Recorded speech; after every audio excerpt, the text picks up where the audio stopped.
పెద్దపల్లి జిల్లాలో గూడ్స్ రైలు పట్టాలు తప్పిన ఘటనలో ట్రాక్ పునరుద్ధరణ పనులు కొనసాగుతోంది. ఐరన్ కాయిల్స్ లోడుతో వెళ్తుండగా పెద్దపల్లి జిల్లా రాఘవాపూర్ కన్నాల గేట్ దగ్గర పట్టాలు తప్పింది.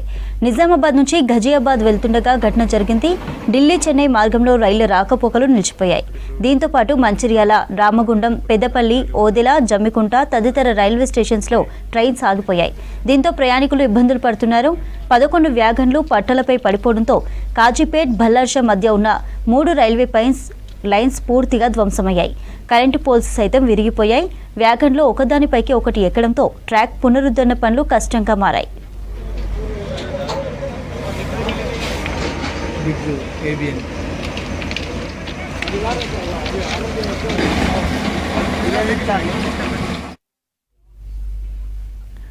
రైలు ఇంజన్ వైపున్న 8 వ్యాగన్లతో సహా గూడ్స్ను రామగుండంకు తరలించారు. భాగ్యనగర్ రైలు రాఘవాపూర్కు చేరుకోగా దానిని వెనుకకు మళ్లించి పెద్దపల్లిలో ప్రయాణికులను దింపివేశారు.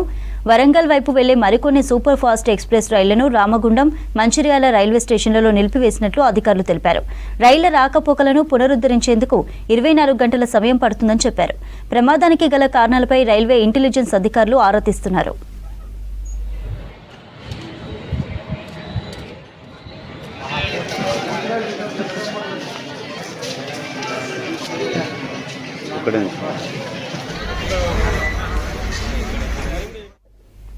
పెద్దపల్లి జిల్లా రాఘవాపూర్ సమీపంలో గూడ్స్ రైలు పట్టాలు తప్పిన ఘటనపై ఎంపీ గడ్డం వంశీకృష్ణ ఆరా తీశారు. సౌత్ సెంట్రల్ రైల్వే అధికారులకు ఫోన్ చేసిన వంశీకృష్ణ ట్రాక్ పునరుద్ధరణకు చర్యలు చేపట్టాలన్నారు.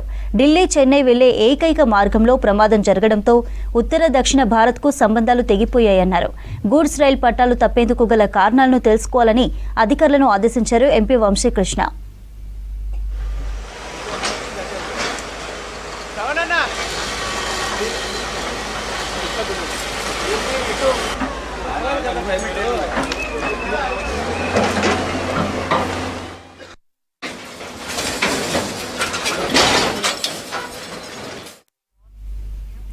పెద్దపల్లి జిల్లాలో గూడ్స్ రైల్ యాక్సిడెంట్ పై మరిన్ని వివరాలు సాగర్ అందిస్తారు.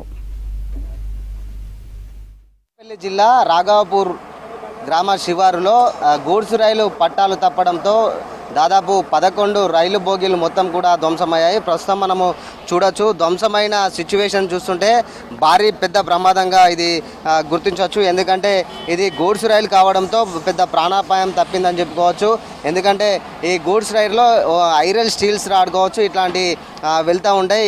ఇతర సామాన్లు కావచ్చు తీసుకెళ్లే గూడ్స్ రైలు, వీటన్నిటికీ ఇది కావడంతో ఒకవేళ ప్యాసింజర్ రైలు అయితే ఇట్లా ఈ భారీ ప్రమాదం విజువల్స్లో చూసిన పరిస్థితి ఇట్లా ఉంటే భారీ పెద్ద సంఖ్యలో ప్రాణ నష్టం కూడా జరిగే అవకాశం ఉండొచ్చు. చక్రాలు కూడా దాదాపు సగం వరకు భూమిలోనే కలిసిపోయాయి. ఆ బ్రేక్స్ కావచ్చు, ఆ ఇంజన్ పార్ట్ లోపల బోగి కింద ఉండే మొత్తము చక్రాలు ఏవైతే ఉంటాయో ఆ చక్రాలు కూడా మొత్తము ధ్వంసమైన సిచ్యువేషన్ మనకు కనిపిస్తున్నాయి. ఇటు చూడొచ్చు, ఇది ఈ బోగికి సంబంధించిన మొత్తం కూడా ఈ చక్రాలు విరిగిపోయి మొత్తం పార్ట్ మొత్తం వేరే దగ్గర పడిపోయింది.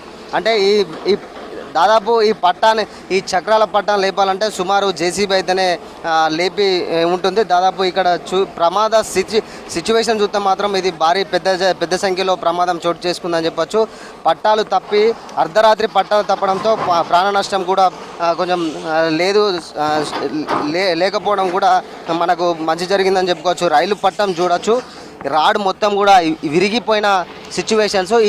ఇట్లాంటి రైల్వే ట్రాక్ మొత్తం కూడా 3 ట్రాకులకు సంబంధించి ట్రాకులు మొత్తం కూడా చెల్లా చెదురుగా పడి ఉన్నాయి. పెద్ద ఎత్తున అధిక స్పీడ్తోనే రావడంతో ఈ సిమెంటు ట్రాక్ కింద ఉన్న సిమెంటు దిమ్మెలు కూడా మొత్తం దిమ్మెలు ట్రాక్తో సహా పక్కకు జరిగిన సిచ్యువేషన్స్. మొత్తం 3 ట్రాకులు విరిగిపోవడంతో మొత్తము రైల్వే ఇటు మంచిర్యాల, పెద్దపల్లితో పాటు నిజామాబాద్ మొత్తం కూడా రాకపోకలు నిలిచిపోయాయి. రామగుండం, మంచిర్యాల రైల్వే స్టేషన్లలో సూపర్ ఫాస్ట్ ఎక్స్ప్రెస్లను కూడా మొత్తం నిలిపివేశారు. రైలు ఇంజన్ వైపు ఉన్న 8 వ్యాగన్లను రామగుండం తరలించారు. ఈ డ్యామేజ్ అయిన ఒక్కొక్క పార్ట్ను జేసీబీల సహాయంతో తీసుకు మొత్తం కూడా పునరుద్ధరణ పనులు అయితే చేపడుతున్నారు. దాదాపు చూడొచ్చు ఈ రైల్వే సంబంధించిన కరెంటు పోల్స్ కూడా మొత్తము బోగీలు వచ్చి కరెంటు పోల్స్కు తగలడంతో కరెంటు పోల్స్ కూడా మొత్తం కింద కూలిపోయిన పరిస్థితి మనకు కనిపిస్తుంది. 3 ట్రాకులు కూడా మొత్తము చేయాలంటే ఒక వారం రోజులు పడుతుందని చెప్పేసి ఇటు అధికారులు అయితే తెలుపుతున్న పరిస్థితి. మొత్తంగా 20 రైళ్లు మొత్తం రద్దు చేసింది దక్షిణ మధ్య రైల్వే శాఖ. మరికొన్ని పాక్షికంగా రద్దు చేయగా ట్రాక్ పునరుద్ధరణ పనులు జరిగిన తర్వాతే రైళ్లను పునరుద్ధరించే అవకాశం ఉన్నట్టు తెలుస్తుంది. మొత్తము దాదాపు 40కి పైగా రైళ్లను నిలిపివేశారు. ఈ 24 గంటల్లో ఒకటే ట్రాకు సెట్ చేస్తాం, ఇంకా మొత్తం 3 ట్రాకులు సెట్ చేయాలంటే కొంచెం సమయం పట్టే అవకాశం ఉందన్నట్టు ఇటు అధికారులు అయితే తెలుపుతున్న పరిస్థితి. కెమెరా పర్సన్ మల్లేష్తో సాగర్, V6 న్యూస్, మంచిర్యాల.